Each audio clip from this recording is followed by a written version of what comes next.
Assalamualaikum warahmatullahi wabarakatuh dan salam sejahtera. Kini kita berada di Perpustakaan Digital Tan Sri Dr. Abdullah Sanusi. Hari ini saya akan buat sedikit ulasan berkaitan dengan sebuah buku yang mana buku ini memang memberi manfaat kepada pelajar dan juga pada orang ramai yang berkaitan dengan pendekatan terhadap kaunseling keluarga. Ya, saya tunjukkan di sini buku ini ialah buku Family Therapy by Samuel Golding. Dan ini merupakan satu buku asas ya sebagai seorang pelajar ataupun tenaga pengajar ataupun orang biasa yang ingin mengetahui secara yang mendalam berkaitan dengan keluarga ya. So dalam buku ini kita dibahagikan kepada 17 bab dan berdasarkan 17 bab ini dibahagikan kepada 3 bahagian ya. Satu bahagian ialah berkaitan bagaimana kita nak mengenali sama ada keluarga itu sihat ataupun tidak sihat. Sihat dalam erti kata yang sebenar itu sihat dari sudut kesejahteraan keluarga, dari sudut psikologinya, dari sudut emosinya dan dari sudut tingkah lakunya ya. Selain pada itu juga kita dapat mengenali bagaimana putaran sesuatu keluarga itu, misalnya daripada sejak awal kanak-kanak sehingga tua. Ini adalah satu proses yang akan dilalui dalam setiap keluarga. Itu bahagian pertama. Bahagian kedua dalam buku ini ia mengisahkan tentang pendekatan-pendekatan terhadap kaunseling keluarga. So sebagai seorang tenaga pengajar ataupun sebagai seorang pelajar, mereka perlu dapat memahami tentang pendekatan ini. Kerana dengan pendekatan ini kita dapat memahami masalah sesuatu keluarga.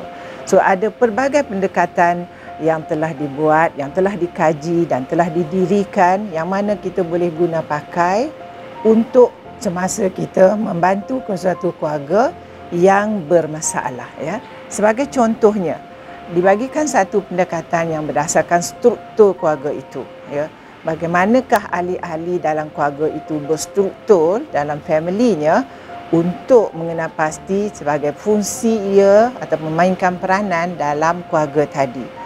So pendekatan-pendekatan inilah yang akan membantu seseorang kaunselor untuk memahami apa isu yang dihadapi oleh sesuatu keluarga.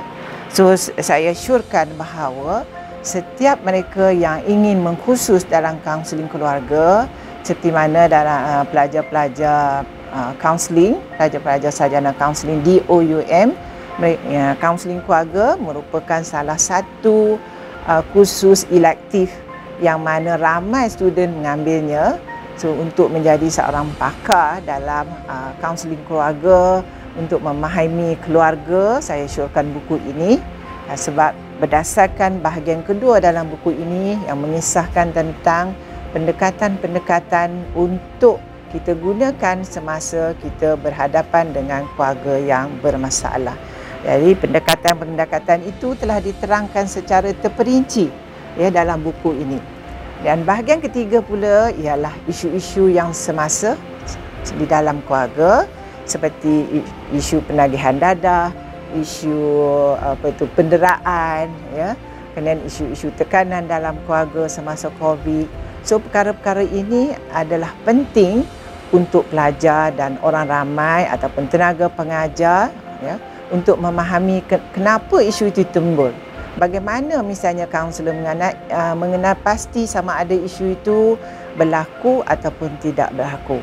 Ya, saya rasa buku ini memang mengisahkan sesuatu yang perlu diambil tahu oleh seorang kaunselor supaya dia dapat mahir, kita kata mahir dalam kaunseling keluarga, memahami keluarga, menggunakan pelbagai pendekatan dalam mengendalikan isu-isu keluarga dan juga mengenal pasti apakah isu-isu semasa berkaitan dengan keluarga. Ya. Di samping itu, bukan hanya buku ini yang terdapat di library ini, kita ada lagi buku-buku lain yang mana berkaitan dengan kaunseling dan juga kaunseling keluarga boleh diguna pakai oleh pelajar untuk tenaga-tenaga pengajar dan sebagainya sebagai bahan rujukan untuk mereka memahami dengan lebih terperinci berkaitan dengan keluarga ataupun family. Kami mempunyai lebih daripada 20,000 buku bercetak yang merangkumi pelbagai topik dan 30 pengkalan data elektronik yang terdiri daripada buku elektronik dan jurnal elektronik, koleksi audio visual, iRepository OUM, kertas seminar dan tesis. 95% daripada koleksi perpustakaan digital adalah dalam bentuk buku elektronik dan jurnal elektronik. Terdapat 190,000 judul buku elektronik dan lebih 55,000 judul jurnal elektronik boleh diakses melalui portal perpustakaan digital.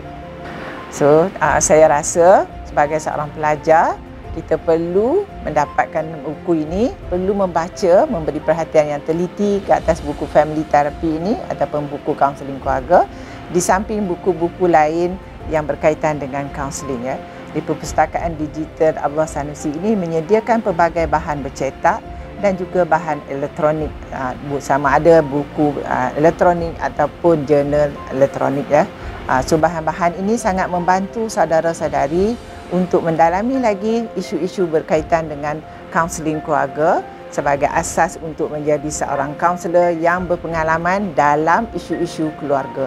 So dengan itu saya ucapkan terima kasih, harap saudara-saudari dapat datang ke sini untuk membaca buku Family Therapy.